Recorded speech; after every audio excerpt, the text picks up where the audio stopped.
Dead blood in the streets, it's up to my ankles. Feet flat in the streets, it's up to my knees. Feet flat in the street, the town of Chicago. Feet flat on the rise, it's following me. Hello, everybody, and welcome to another edition of Abolitionist Abstractions. As always, we are covered by a BIPCOT no government license.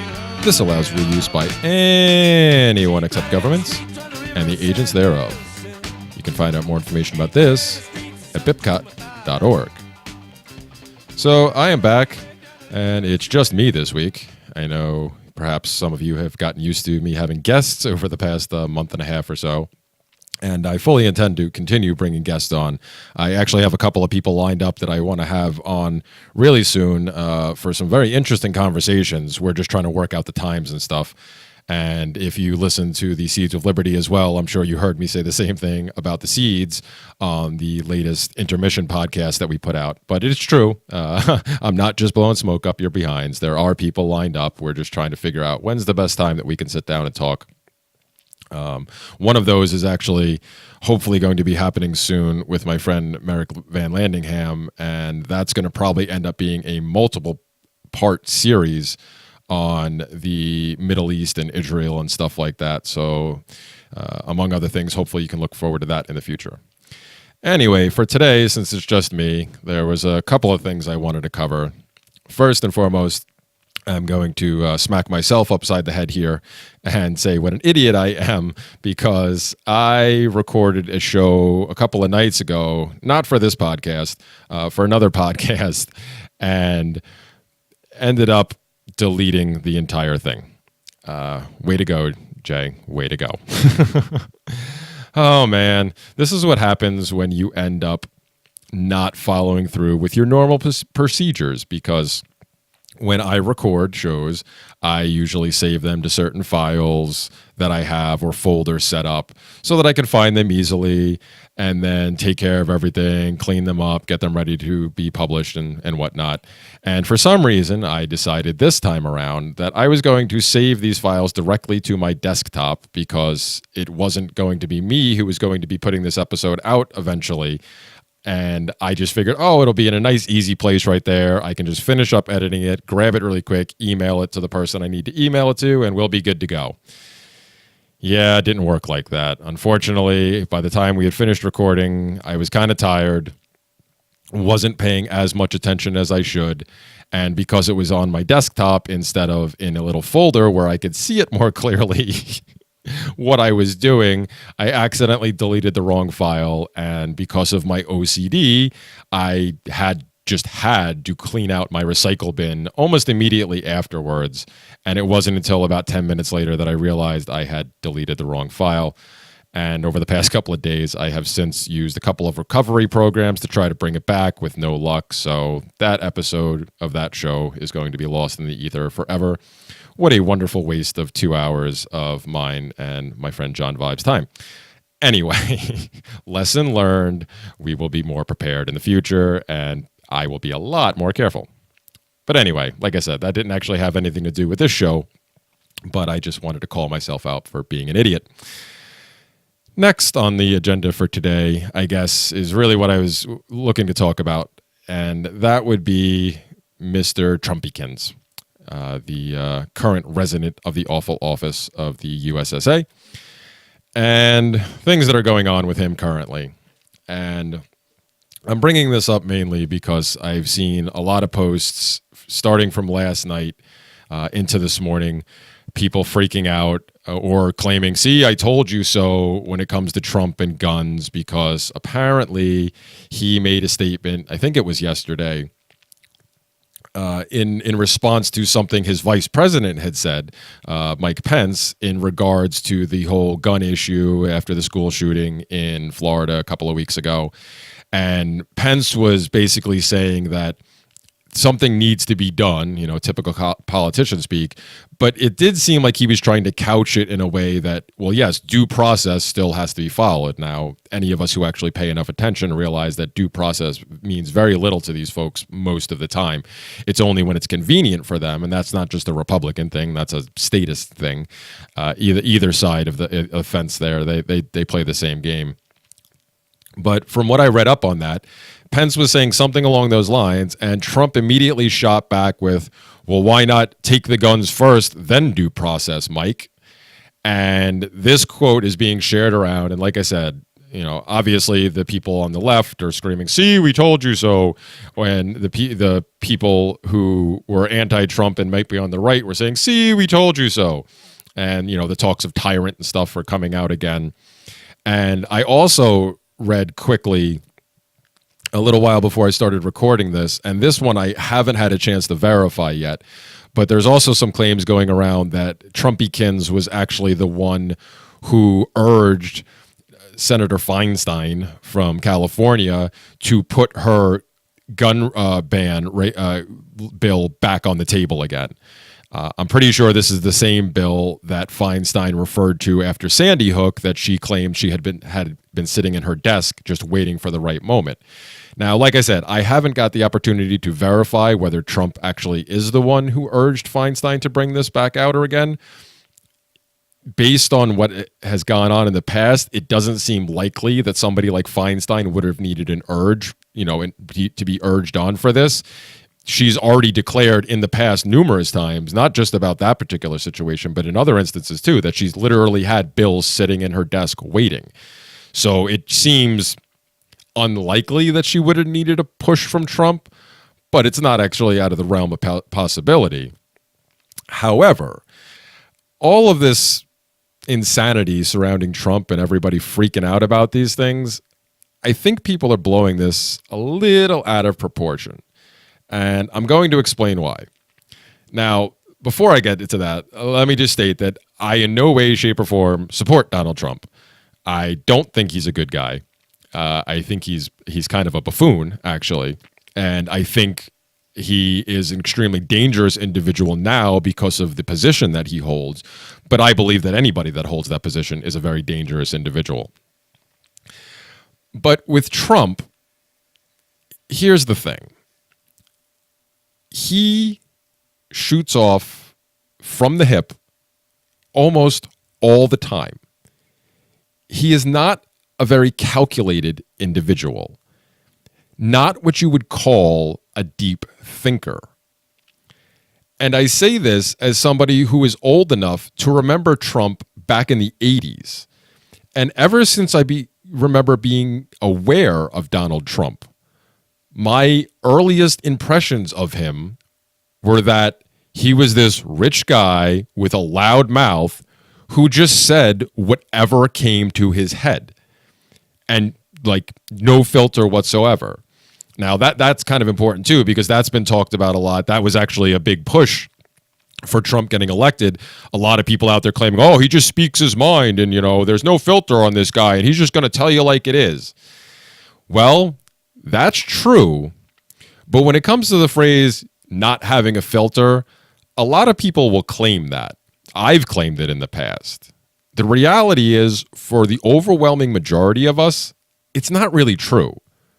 Most of us, even if we say and really try to believe that we don't have a filter and we will just speak our mind, we'll still pull back on occasion and we'll still think about how certain things we say or are thinking of saying can affect other people or even negatively affect us.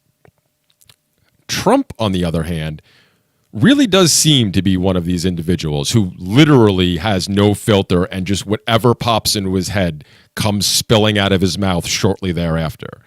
And there is years and years and years of evidence of this well before he became the current resident of the awful office. So when Trump says things like this, I don't put much stock in them. And it's a little, I was about to say concerning, but I don't want to be a concern troll here. It's interesting, I guess, that some people don't connect the dots on this, and they just automatically assume that he's going, like, whatever he says is going to happen. Now, this is not to say that any resident of the awful office or any politician or bureaucrat talking about anything that could possibly lead to a further restriction of so-called rights can't happen. And it's not to say that them saying this won't later lead to these things happening, or if in this particular instance, Trump, when he was just shooting off from the hip and responding to Pence really quickly and saying something like, well, due process second, take the guns away from these people first, a lot of people are automatically assuming, see, he's going to try to take our guns away. Well, okay, that's the extremist position because, again, you have to take into account that Trump just literally says what pops into his mind. So I don't really believe that he, in his convoluted mind, is thinking long-term that this is going to be a way to disarm American citizens. He really believes that dangerous people, what he considers to be dangerous people, and of course, that could be an entire subject on its own because, as I said, I believe he's a dangerous person because of the position he holds, and plenty of people in the government are extremely dangerous individuals. But when you work inside government, you tend not to view the other people around you as dangerous as people outside the government would. So in his mind, I really believe that when Trump says, due process second, take the guns away from these type of people first, he's only thinking about this particular individual in this particular situation and anybody like him who, as is the case with this the shooting in Florida, somebody who has been reported not just to the police, but to the FBI repeatedly. And there was warning signs everywhere about this kid. Everywhere. Like it's inexcusable how many balls were dropped on this by the hands of government on this. Like every level screwed up on this. So when Trump says something about taking away the guns from these people, I really believe that he's only talking about these type of people. Now, of course, as I was saying before, if he was able to somehow get something implemented, whether it's an executive order, whether he convinces somebody somewhere to pass a bill, to get a bill up for vote and manages to get that passed, even if it was designed to only impact specific people, we all know way too well from the history of the USSA that it will eventually be used against other people than the ones it's specifically allegedly supposed to be designed for. That I'm not denying. That if this were to be put into place somehow, then it would eventually be used, maybe by the next administration, the administration after that. That I'm not denying. But just the fact that Trump blurts these things out, number one, does not mean anything's actually going to happen. And number two, I really, truly don't believe that it actually means Trump wants to disarm people. Because when it comes down to it, Trump is simply an opportunist. He ran on this platform of right-wing populism, but as we have seen, only in the first, not even year and a half of his presidency, that he has quickly reverted back on a lot of his campaign promises. And he's done a lot of things that can seem, kind of hard to see any other way as pandering to certain groups. But that's just typical politician bullshit. When Trump is out there just speaking his mind, he's going to say a lot of dumb things. He's going to say things that just come directly from his ignorance and his bravado combined. And he'll just spew them out there. But that doesn't mean that anything is actually going to happen. So when I see people freaking out about these things or gloating about them, it kind of bugs me because I wish people would give more pause and think about these things a little more thoroughly. Because when you do that, when you don't, all you end up being is a reactionary. And there are way too many reactionary people around currently. We don't need any more. And yes, I said we. I'm mouse pocketing. Get over it. But there's already enough of them. There's so many reactionaries out there, and you can see it very easily if you just scan social media or even news sites and read the comments and stuff. And you have, on one hand, you have the left-wing reactionaries, who a lot of them are the SJW types and stuff like that. But on the other hand, you also have the right-wing reactionaries. And they're battling back and forth. And I think too many people who don't actually fall into either one of those camps actually end up getting sucked in. Because I see plenty of people sharing comments or memes or adding their own commentary to these things that kind of leads me to believe that they're just reacting. They're not thinking. And that's type of attitude is kind of how all of us have ended up in this position in the first place. That's why we continue to deal with the absurdity of the state, because it's filled, the population is filled with reactionaries. And when people just react without thinking and go back and forth, problems don't get solved. Hatred and distrust gets ratcheted up. And the people who call themselves government, no matter what side of the fence they claim to sit on, can just sit back and watch the people fight amongst themselves, and then the people who call themselves government can keep going ahead and doing what they were doing in the first place, while the bulk of the population isn't paying attention to what's actually going on because they are focused on these non-issues. Doesn't do anything for the cause of freedom. In fact, it's detrimental to the cause of freedom as far as I'm concerned.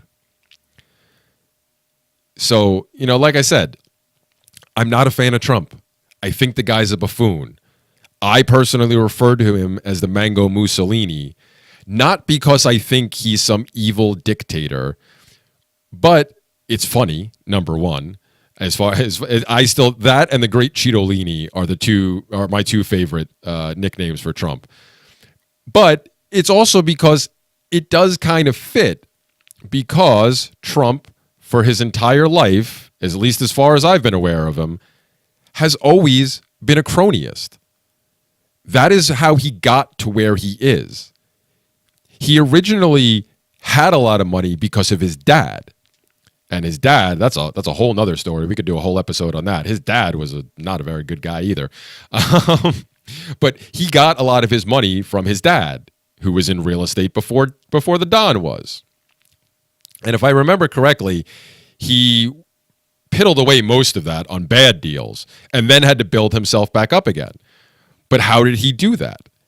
He did it by making use of the cronyism that has been rampant through the American political system for generations. And that's how he got to where he got.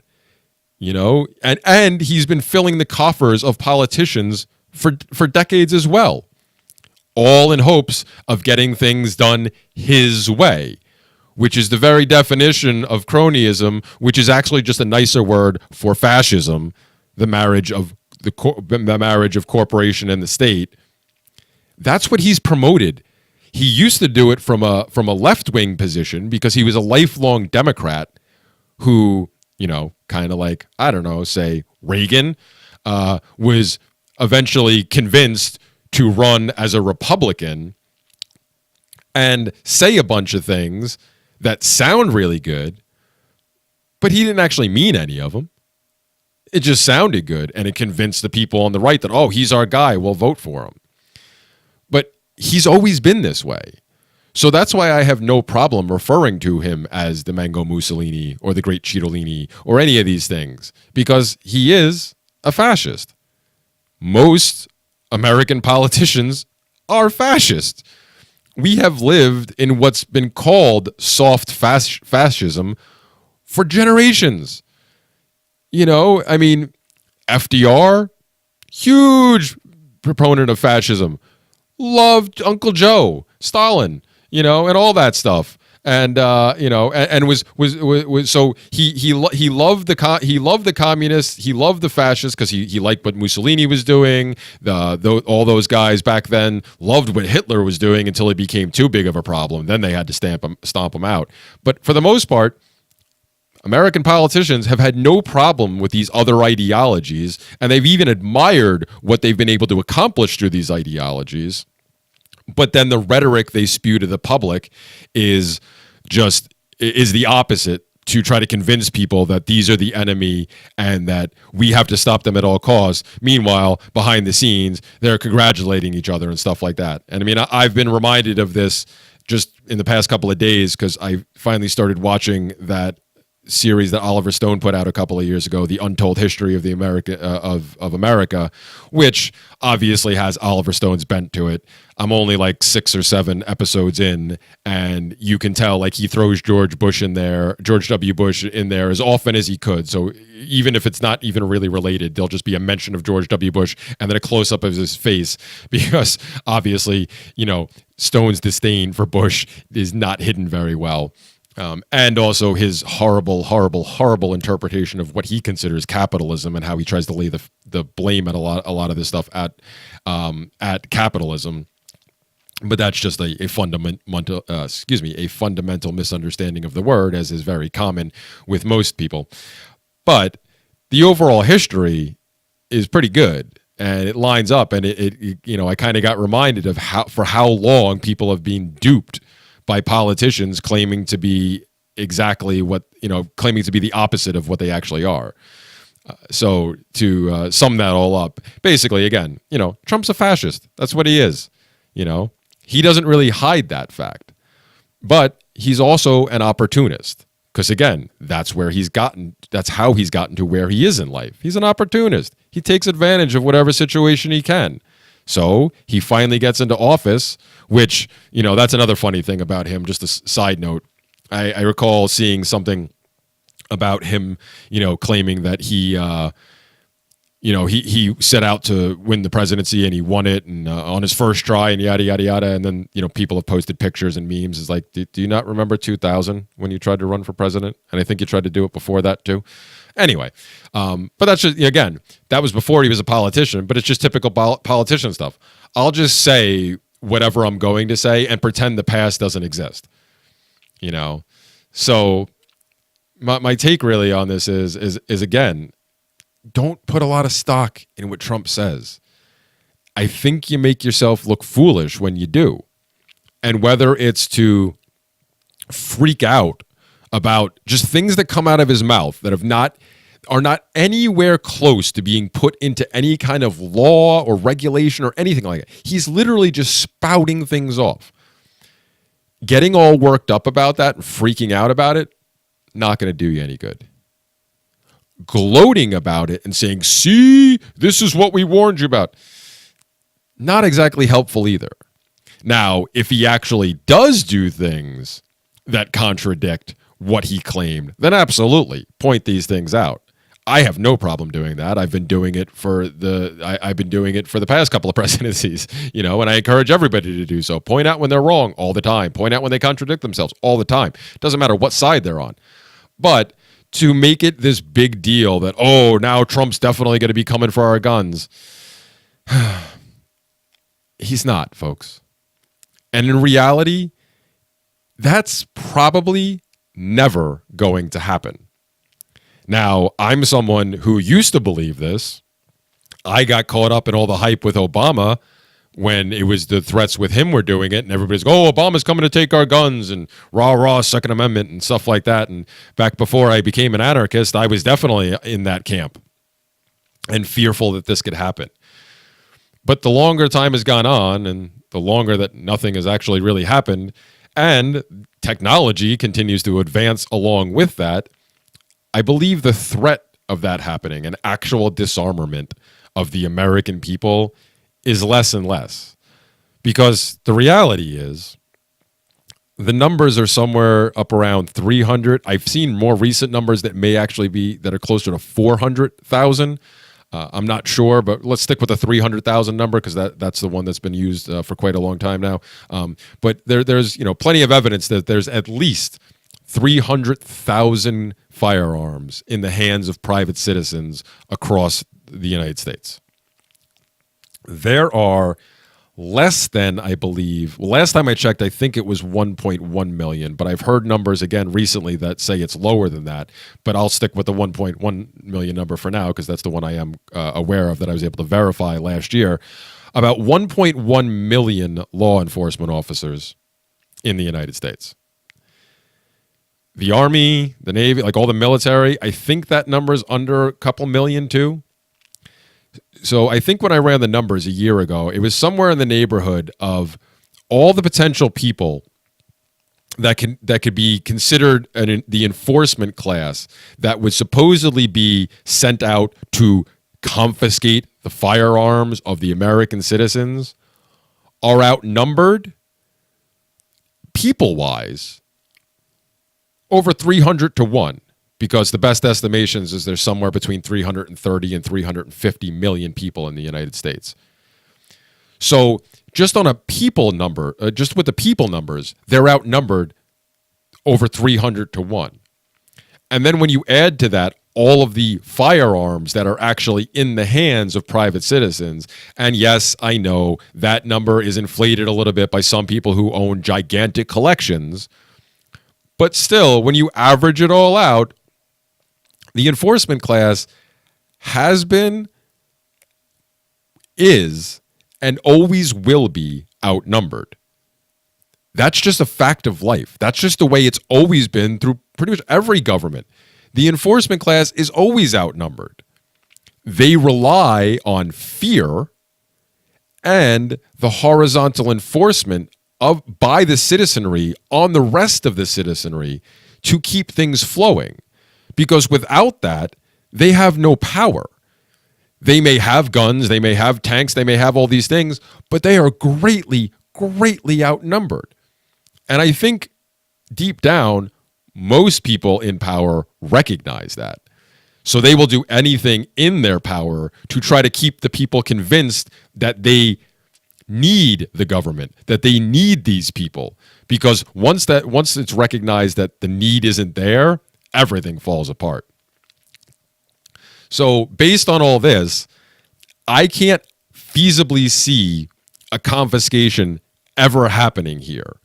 Whenever one of these shootings comes up, or any of these incidents come up, and the gun control people come out, and everybody's always mentioning Australia and stuff like that, and saying, "Oh, look how much better it is there," and they were able to confiscate.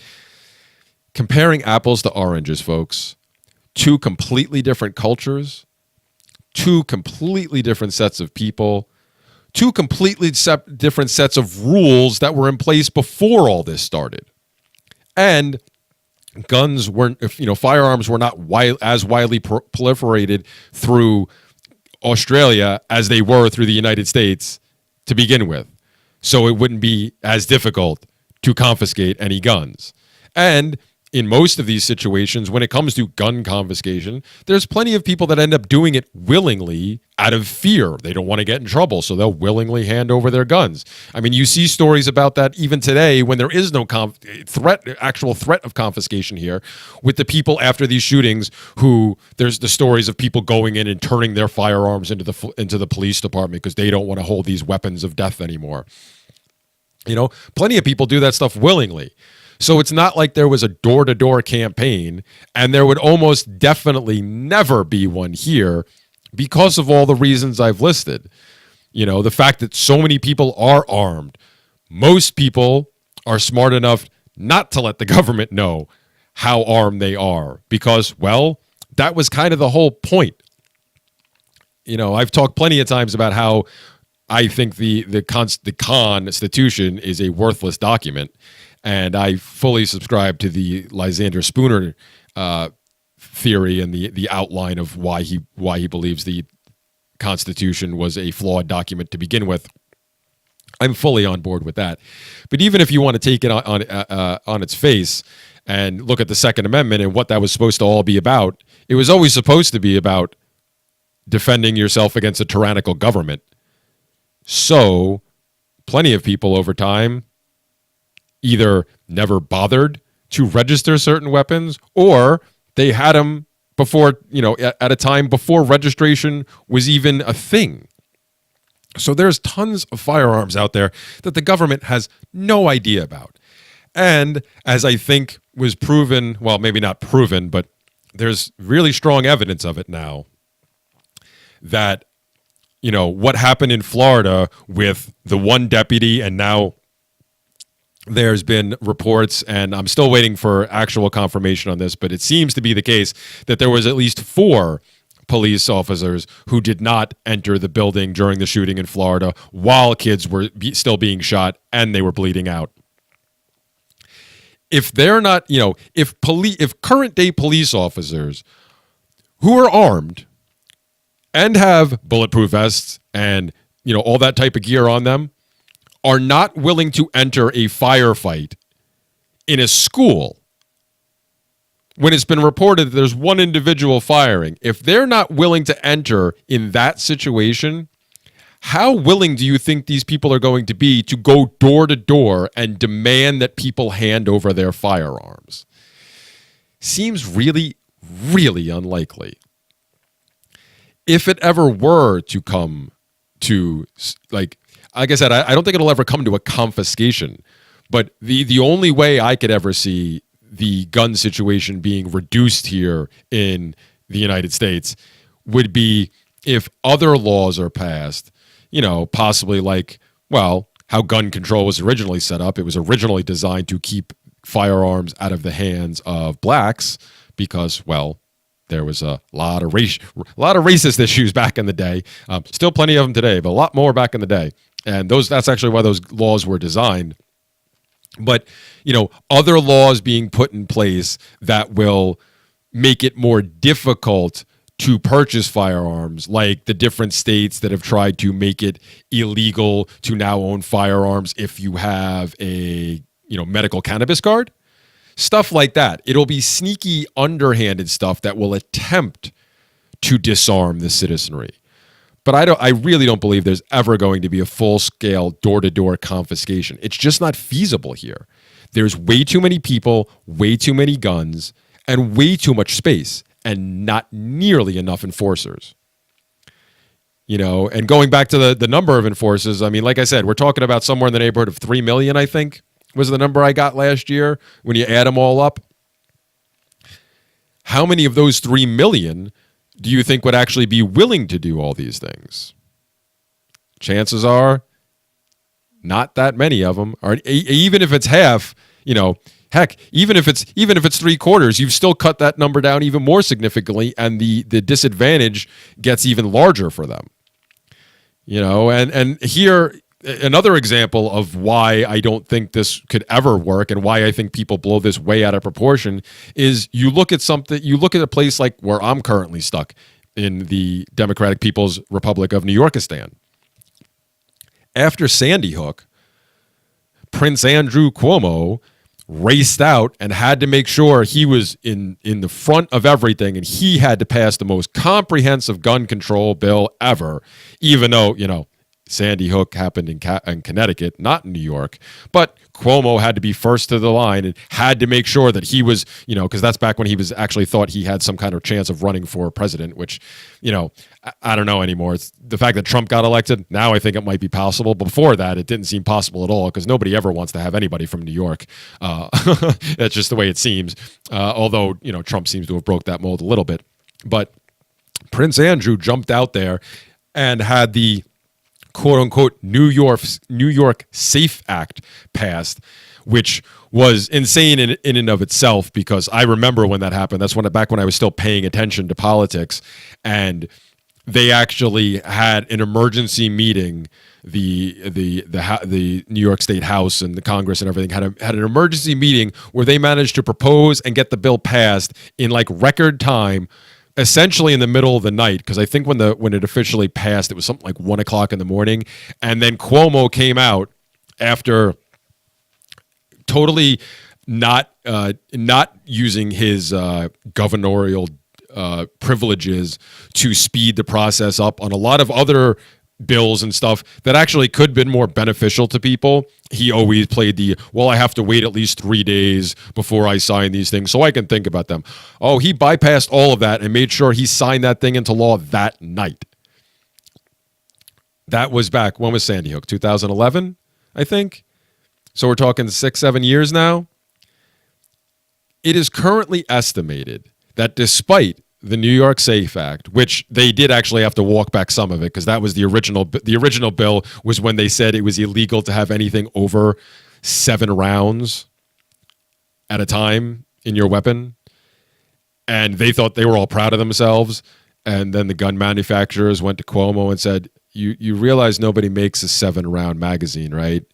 This is just going to destroy everybody's businesses. And we're all just going to pull out. And anybody who is still in New York is just going to pull out our businesses out of here because you're just insane. And they eventually, the politicians eventually had to go, oh, crap, I guess we'll make it 10 instead. But, besides all that, 6-7 years down the road, the estimations that I have seen from a number of people, including law enforcement, is that it is estimated that the compliance rate for the New York SAFE Act is about 5 to 10%. Let that sink in. One of the most draconian gun legislations ever produced anywhere in this country.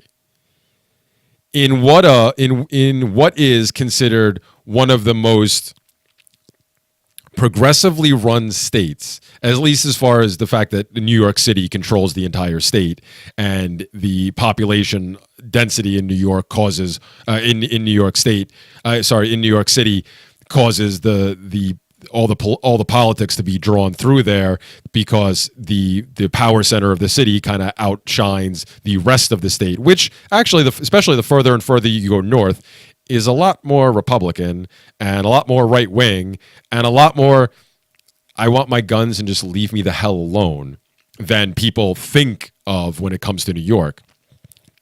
But it controls the legislature. It controls what happens. It controls the politics of New York. That's what happens from the city, and that's a lot of liberals and progressives and everything there. And obviously, New York City is very anti-gun and yada yada yada. But despite all that, the estimated compliance rate in this so-called liberal bastion, or progressive bastion, or leftist, whatever you want to call it, with the most draconian law, some of the most draconian laws on the books, the compliance rate, even acknowledged by law enforcement, is only 5 to 10%. If 90 to 95% of the gun owners in a place like New York are willing to give the finger to government and say, yeah, I'm not registering shit. You're not going to know what the hell I have. I'm not complying with your stupid fucking rules. If that can happen here, what makes anybody think that any other state is going to be different? I mean, really? Like, when I first heard that number, I had to go check it at a bunch of different places because I didn't think that could possibly be right. Because, I live here and my neighbors are some of the most law-abiding people you'll ever meet. They're all stupid about that stuff. It blew my mind. Like, there's really that many people that are like, screw you, man. I'm not playing this game with you. So if that, like I said, if that can happen here in New York, you got to believe that it's going to happen everywhere. So there is no legitimate cause for concern in regards to a confiscation. I can't feasibly ever see that happening. So let Trump run his mouth. Let him say whatever he wants, because he's going to anyway. I mean, again, going back to when I first recognized Trump back in the 80s, back when I can first remember him, the other thing besides just, I said earlier, when my first impression of him was he's this rich guy who just blurts out whatever comes to mind and really isn't a deep thinker. The other thing that I've always tied to Trump, and I've, since I first became aware of him, I think of him as a living cartoon.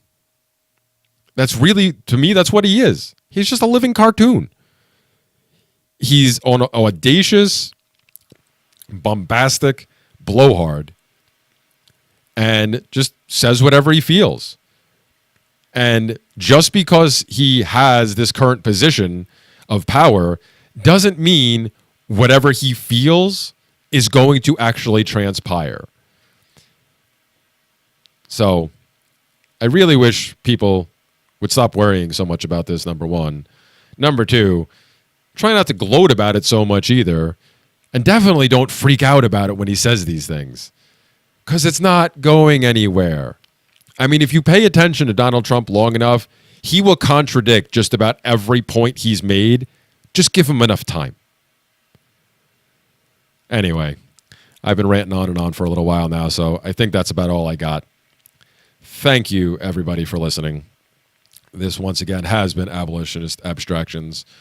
All of my information can be found at solpodcast.org or at steemit.com/@abolitionistj, which, of course, is where all of my posts currently go first these days.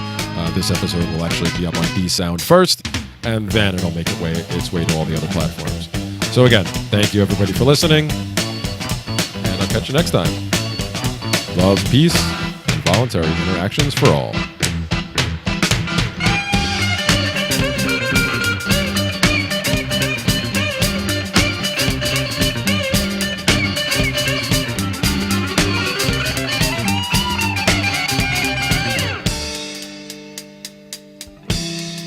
Indians scattered on Dawn's highway bleeding. Ghosts crowd the young child's fragile eggshell mind.